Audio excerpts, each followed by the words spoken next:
Ritrovati ragazzi in questo nuovo video e come avrete ovviamente già intuito sia dalla intro che dal setup che ho proprio davanti a me, blocchiamo la ruota, non è la ruota della fortuna, la fortuna la auguro a tutti voi che state guardando questo video.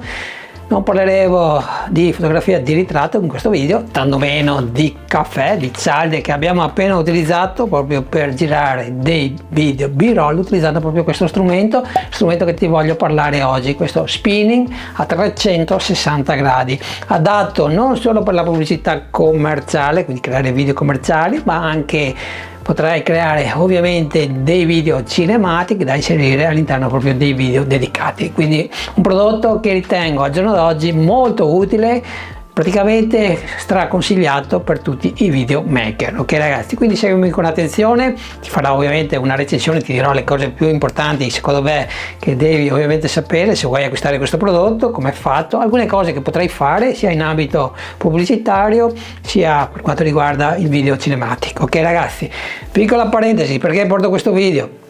Allora, io ho sempre avuto il pallino di questo genere di attrezzatura, uno spinning a 360 gradi, ok? All'epoca, quando io nel 1992 ho costruito assieme a un amico il primo mio esemplare in modo artigianale, lui era un bravissimo saldatore, l'abbiamo fatto utilizzando un vecchio telaio di una Graziella, l'abbiamo utilizzato moltissimo, l'avevamo progettato proprio per supportare il peso di 2 persone, era decisamente più grande, molto più faticoso da trasportare.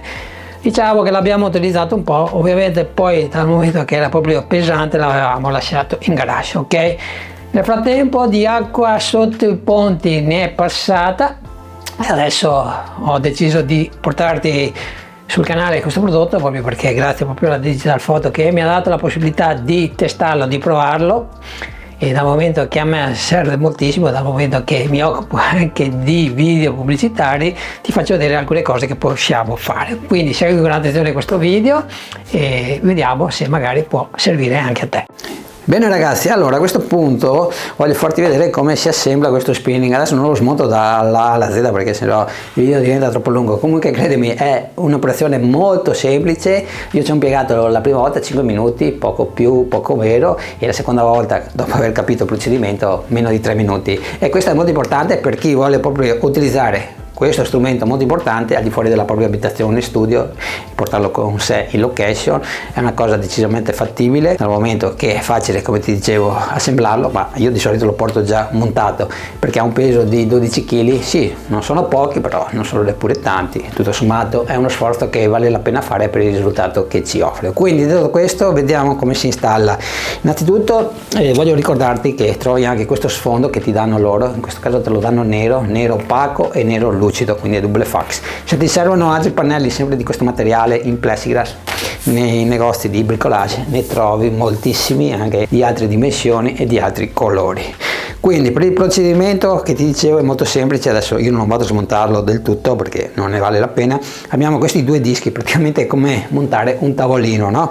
Abbiamo il tubo principale e i 2 tubi, in questo caso va montato all'incontrario perché il piatto più piccolo deve stare nella parte superiore, il piatto più piccolo ha un diametro di 32 cm, quello più grande da 45 cm e sono ovviamente in metallo massiccio, e quindi una volta che l'avrai posizionato sul terreno sopra un pavimento è decisamente molto stabile, ok ragazzi, e deve esserlo perché quando noi facciamo ruotare anche abbastanza velocemente la nostra fotocamera con questo spinning deve avere solidità. Preso il disco più grande hai un tubo, lo andrai semplicemente ad avvitare con le mani, lo stringi bene, però prima di fissare il disco più piccolo, quello da 32 cm che va fatto con una semplice vite a dado che dopo andrai a stringere con la chiave esagonale che ti danno, devi infilarci questa scatoletta che ha un foro. Questa scatoletta praticamente è molto importante perché è quella che fa ruotare proprio lo spinning, ok ragazzi, quindi lo infili dentro.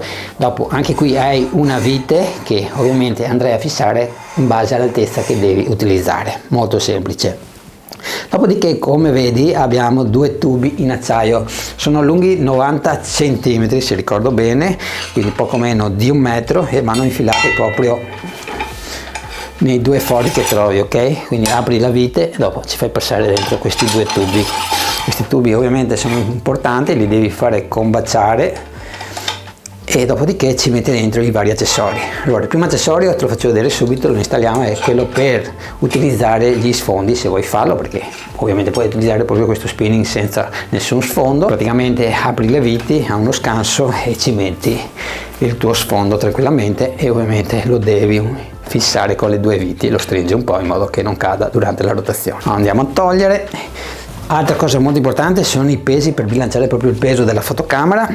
Ti danno un peso da 500 grammi e un peso da 1 kg, quindi un totale di 1,5 kg. Per installare questi pesi, il solito accessorio che devi ovviamente far sempre scorrere tra i due tubi, li infili dentro, li vai a stringere, e qui devi stringerli decisamente bene perché il peso è importante, e ci infili dentro il peso che ti serve. Io in genere li utilizzo entrambi, anche se magari non servirebbe, basterebbe semplicemente quello da 1 kg, però ho notato che non dà fastidio e lo spinning gira decisamente meglio quando devo fare proprio delle rotazioni di più di un giro da 360 gradi. Ok ragazzi, per sicurezza bloccate con la vite a farfalla. Ovviamente il peso può essere modificato di posizione con il solito sistema, aprite le vite e lo spostate, ok, in base dopo alle vostre esigenze e alla vostra fotocamera. Altro piccolo accessorio molto utile in certi casi, piccolino, questo bracket che ha 3 filetti, 2 da 1/4 e quello centrale da 3/8. Puoi attaccarci magari dei Magic Arm, dei pannelli a LED piccolini proprio per illuminare il prodotto che devi illuminare. È decisamente molto utile. Anche questo, come al solito, lo infili dentro, lo fai scorrere, quando hai trovato la posizione lo blocchi con le viti. E per ultimo, e non meno importante, perché è quello che ovviamente serve proprio per attaccarci alla nostra fotocamera, questo bracket con una testa sfera, e ti consiglio di cambiare la testa sfera perché quella che ti danno loro in dotazione è decisamente economica. Io non mi sono trovato bene, neppure questa che ho messo adesso non è granché, però è già meglio di quella che avevo.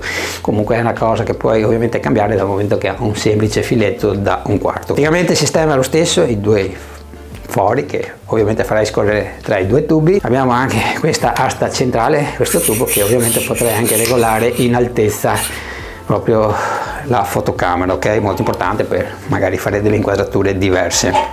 Ricordo che l'altezza la puoi regolare anche da qui. Quando hai trovato la giusta distanza dal prodotto che dovrai riprendere, andrai a fissare. Questo dipende poi dalla lente che andrai ovviamente a utilizzare. Io ad esempio utilizzo due lenti di solito quando utilizzo questo spinning, un 35 mm e un 60 mm, entrambi in macro. Quindi con il 35 mm sicuramente mi avvicino molto di più, specialmente quando devo fare dei primi piani. Invece, come in questo caso, quando devo utilizzare la mia EOS R con un 60 mm, ovviamente devo stare decisamente più lontano, e in questo caso, anche se ha una messa a fuoco decisamente molto vicina rispetto a un classico obiettivo, devo allungare proprio lo spinning, e per farlo, come ti dicevo, puoi farlo direttamente dal bracket per il sostegno della fotocamera, e dopodiché allunghi proprio qui, sviti qui e tiri al massimo, o poi quando ti serve le aste, e dopodiché procedi con la messa a fuoco e l'inquadratura del prodotto che devi ovviamente riprendere. Bene ragazzi, allora prima di salutarti e darti appuntamento la prossima settimana, innanzitutto grazie per essere arrivato fino a questo punto del video, e come al solito se hai domande ti aspetto qui sotto nei commenti, il link al prodotto sempre in descrizione. Ti faccio vedere anche come faccio delle riprese, un b-roll di questo obiettivo che ovviamente puoi replicare tranquillamente a casa, ovviamente se possiedi questo spinning. Adesso io uso la luce artificiale, possiamo utilizzare benissimo anche la luce naturale, lo giri magari più alla finestra e credimi che puoi ottenere degli ottimi risultati molto originali. Ok ragazzi, adesso ti faccio vedere con la luce del pannellino che al giorno d'oggi sono scesi molto di prezzo, li troviamo a 50 euro, pannellini portatili, tascabili, e un tubo RGB, ok? Anche questo lo troviamo a 60-70 euro, quindi una spesa totale di al massimo 120 euro, e poi ricreare questo setup, oppure puoi utilizzare un semplice pannellino come luce principale, la K-Light. Ok ragazzi, primo consiglio che ti do, dal momento che non stiamo facendo una foto ma bensì dobbiamo fare delle riprese video per un prodotto, quindi abbiamo meno possibilità di post produzione, poi quindi pulisci bene lo sfondo, togli tutte le editate, tutta la polvere dal pianale, dal prodotto, così non dovremo dopo impazzire in post produzione. Altro consiglio che ti do: se vuoi utilizzare questo spinning all'aperto, fallo, perché è decisamente consigliatissimo per delle riprese molto suggestive. Utilizzalo ovviamente all'aperto, se puoi senza lo sfondo, perché sennò non avrebbe tantissimo senso, proprio per creare magari quell'effetto di movimento e di bokeh, se hai un obiettivo che ha un'apertura abbastanza decente, proprio per creare lo sfondo sfocato. E utilizza la luce naturale. Io ad esempio ho visto che, utilizzando proprio la luce naturale sul video, backlight del sole, ovviamente era un orario decente quando il sole stava calando, proprio 2 settimane fa, come backlight, e per illuminare un po' il prodotto, la bottiglia di vino in questo caso, ho utilizzato un pannello riflettente dalla parte dorata. Praticamente il pannello lo tenevo in mano e io quindi seguivo lo spinning un po', dovevo fare una semplice ripresa di meno di 180 gradi, ok ragazzi? Poi ovviamente puoi aggiungersi anche all'aperto dei pannelli a LED, perché te ne ho fatti vedere sul mio canale decisamente di molto economici. Anzi, il consiglio che ti do, e magari ne parleremo proprio in un altro video dedicato, che è decisamente molto interessante: utilizzare dei pannelli di plexiglass, piazzarci dietro proprio un illuminatore abbastanza potente in questo caso, perché un pannello di plexiglass toglie parecchi stop, quindi ti consiglio almeno un illuminatore da 100 watt e creare il gradiente proprio sul plexiglass, ok? Proprio per creare quell'effetto magari che vogliamo avere sulle bottiglie di vino, sui profumi, insomma, caso vai. Fatemi capire se può interessare, ve lo faccio vedere su un video dedicato. Qui praticamente ho utilizzato questo pannellino, questo obiettivo che in questo caso è un 35 mm della Viltrox, e questo pannellino e questo tubo colorato, ok? Allora, io ho utilizzato 60 mm perché mi trovo bene su questo spinning, possiedo anche il 35 mm, però quando utilizzo delle luci artificiali preferisco utilizzare proprio 60 mm e di solito è la focale che mi piace di più.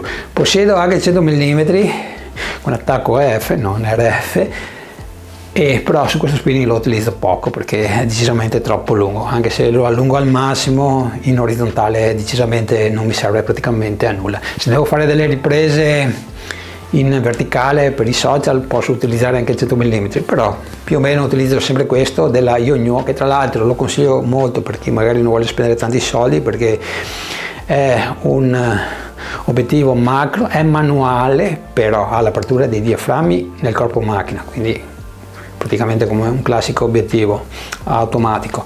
Però per quanto riguarda la messa a fuoco abbiamo l'assistente della Canon, non sto parlando del picking, proprio delle freccette verdi dal momento che hai contatti, quindi avrete la conferma della messa a fuoco, quindi impossibile sbagliare, ok ragazzi? Non costa moltissimo e te lo consiglio, ti lascio il link in descrizione. E per concludere, dopo vi lascio andare veramente, quindi porta pazienza ancora un minutino, ti dico anche i settaggi che utilizzo di solito quando registro dei B-roll, ok? Sia con la EOS R sia con la Sony A7C. Allora, io ho sempre Full HD 60 fps. Se hai una fotocamera che supporta i 60 fps in 4K, beh, allora fallo tranquillamente perché la qualità sarà sicuramente migliore. Però per un video che deve durare 5-6 secondi, anche 3 secondi alle volte, perché è un piccolo B-roll, il Full HD secondo me va più che bene, ok? Però ripeto, se lo possiedi fallo, perché così magari puoi anche croppare un po' di più. Ok ragazzi, quindi il frame rate l'ho già detto, 60 fps, per il semplice motivo che poi ovviamente in post produzione dobbiamo rallentare.